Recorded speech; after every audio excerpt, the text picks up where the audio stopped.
Hello, good morning, good afternoon, good evening, wherever you are tuning in from and whatever time it is for you. Thank you so much for watching this back on the replay. And hello to the people that are already watching live. If you are watching live or on the replay, drop me a comment below. Let me know where you're watching from and when.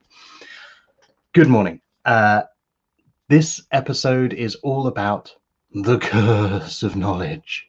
So it's nearly Halloween, and I thought it made sense, as it's nearly Halloween, to do something Halloween themed.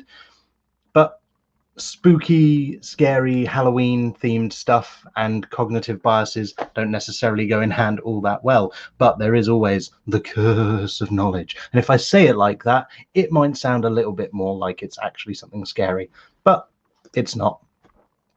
So I'm going to talk to you today about the curse of knowledge, but before I explain what it is, we're going to play a little game.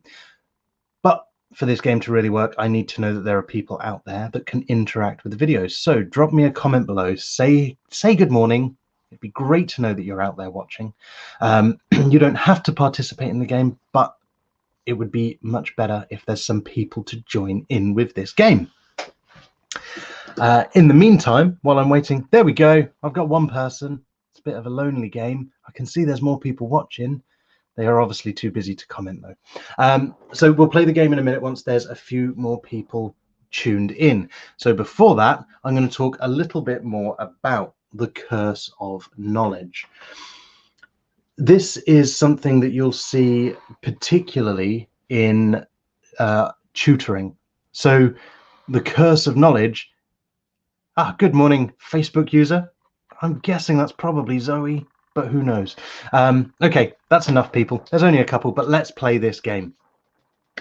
So what I'm going to do is I'm going to have a song in my head, and I'm going to clap out that song, just the rhythm of that song, and I want you to see if you can guess what song I'm clapping. I should have probably thought of a song before I started this video, so bear with me while I think of a song now. Okay.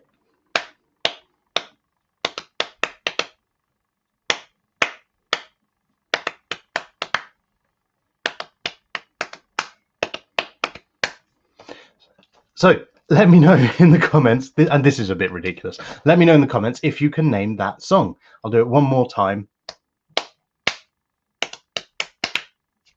Hey, Sarah Higgs, you got it in one. Absolutely. Another One Bites the Dust by Queen. Brilliant. That was well done. Okay, let me try another one then.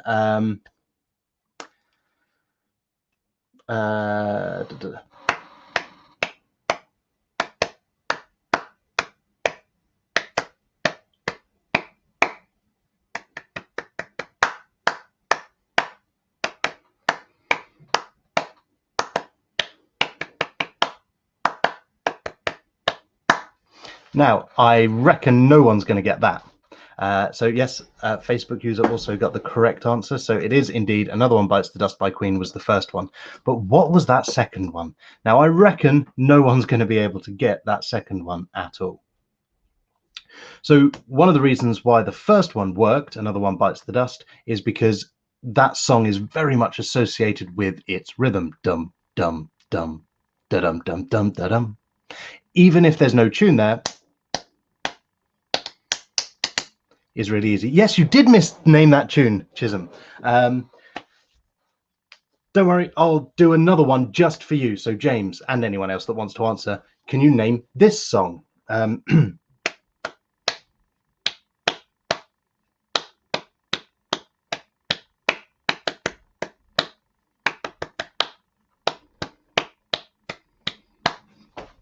Can you name that tune? And I'll give it a moment for the delay. Now, this is getting a little bit ridiculous, right? Because no one, I'm sure, is going to be able to name that tune.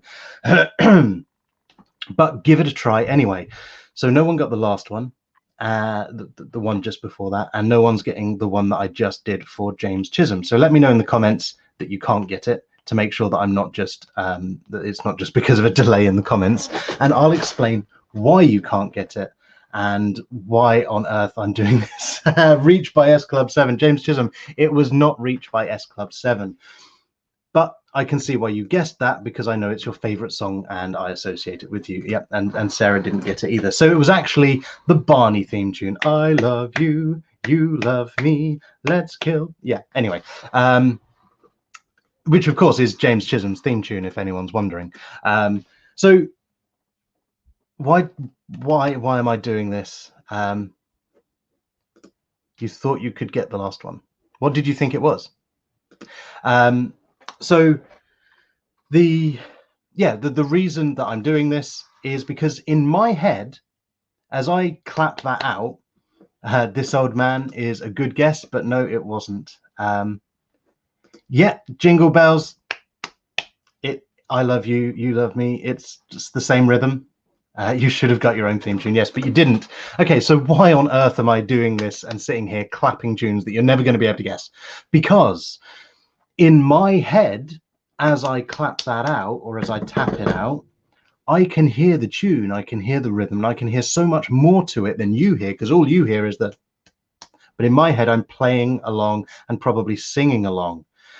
So what I want you to do, so if you want to, you can even practice this yourself. You can have a go. After this video, when you see someone later today, and it works on a Zoom call as well, see if you can tap out a tune and get them to guess it from just the rhythm. And the chances are you'll think it's fairly obvious, you'll be able to hear it quite clearly, but they won't get it right because they can't hear what's in your head. They can only hear the actual sound coming out. And that is a good example, a very entry-level example of the curse of knowledge. See, this is what I'm talking about. When you know a lot about a subject, it's really easy to, or really difficult rather, to empathize with someone who understands nothing about that subject. You see this all the time. You can have a conversation with someone who's very, very knowledgeable on a subject, and they can try and explain something to you, and you just kind of glaze over and get completely lost. See, the problem is trying to explain something that's new to someone with words that are new to someone about a topic that's new to someone isn't really going to help very much. If I came on here and started talking about cognitive biases and using all big fancy terms and not giving examples like this daft one that I've just given, it would make a lot less sense to you. That's why most YouTube tutorials, they kind of either swing two ways. You've got the really basic ones that cover everything in minute detail, which is not great if you kind of already know the basics and just want to know that bit. Or more often than not, they go into depth, but they don't really cover the stuff you need to know. A great example of this is people who can draw really well. They've spent their life practicing, and if I were to turn around to one of them and say, hey, can you teach me to draw? If they're a good teacher, they'll break it down into little steps. But quite often what will happen is go, oh, well, you just draw the outline and then you shade it in. And it's like, well, yeah, but how do I draw the outline? Because for me personally, it's not something I've practiced a lot. So getting the proportions right when I try and draw the outline just doesn't work. So you need to go back to basics and break it down into smaller steps. Yes, James, you're right. They don't just glaze over because accounting is boring. They glaze over because they don't understand it as well as you. Do you know what? Accounting is a great example. Some people love numbers and it makes sense to them and they get it really easily. And other people just, in some situations, because it's accounting, people just get scared by numbers and not want to have to worry about it. But yeah, you understand numbers and accounting really well. So when someone talks to you about accounts, if they don't know anything about it at all, and you sit there and start talking, actually, do you know what? Perfect example is when you need to submit your tax return, end of year tax return, self-assessment, and you start to fill it out, and there's a brilliant episode of Black Books, if anyone's seen it, where Bernard needs to do his accounts. And it's like, did your quarterly pre-tax earnings exceed blah blah blah? And he just, those words just mean nothing to him, and he just glazes over and he can't understand those words. And that's because it's asking the question with an assumption that you already understand the basics. Whereas someone like Chisholm, he understands the basics. He doesn't even need to wonder what those words mean. It just makes sense to him. My husband does this when he's trying to tell me what he does at work on the steelworks. I still don't know what he does 7.5 years later. Absolutely. It's a brilliant example, Katie. I've not watched Black Books for years. Yeah, check it out. Yeah, that is a great example. So people who are experienced and know what they're talking about will explain things based on their level of knowledge and understanding. And there's a gap there between how much they know and how much... I'm sorry, that comment has really thrown me. Duncan has a husband. I have no idea what that question relates to. I missed something there. Anyway, oh, right. I see, because I said my husband. I was quoting Katie, but thanks, James. Sorry for any confusion there. Yeah, so there's a gap between how much an expert knows and how much a beginner knows. And the more you know, the harder it is for you to empathize with and understand people who have that lack of understanding. Of course, it can go the other way, and you can come across as being being patronizing and talking down to people if you try and break things down into little chunks and they do understand. But that's a whole different thing. This ties in a little bit with the Dunning-Kruger effect, which you may have heard of. That's a very popular cognitive bias, and that's what I'm going to be talking about in my next video. So tune in Thursday at 9 o'clock next week to hear all about that. But yeah, this is called The Curse of Knowledge. Very Halloween-y themed title. And there's many examples of this. YouTube instruction videos are a great example. So how can we get around that? What can we do to work around that cognitive bias?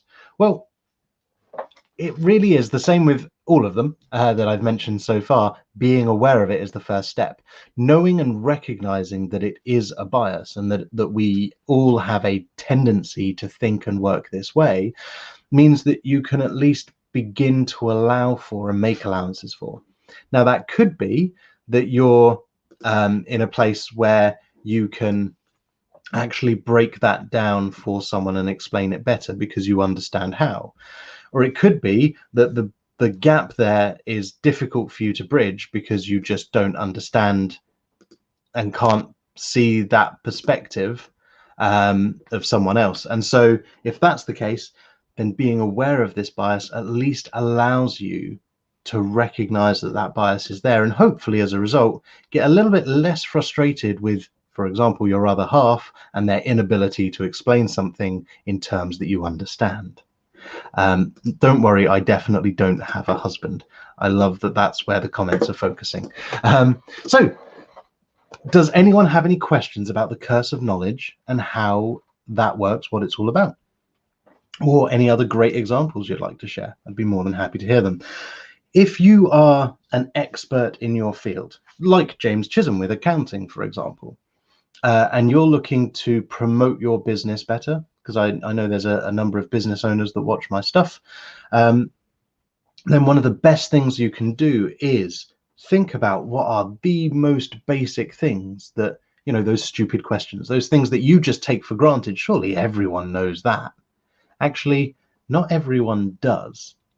So putting out content that explains that is a great way of getting people who know nothing to begin to understand more, so that they're ready to have that conversation with you where you can teach them the stuff you want to teach them.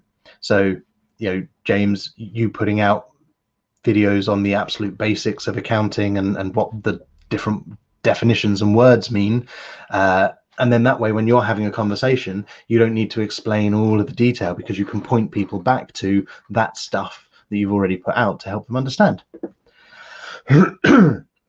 My 9-year-old son has this issue a lot. He astounds me with his knowledge on a lot of topics, but doesn't have the age and experience that to recognize that not everyone has the background, interest, foundations he does.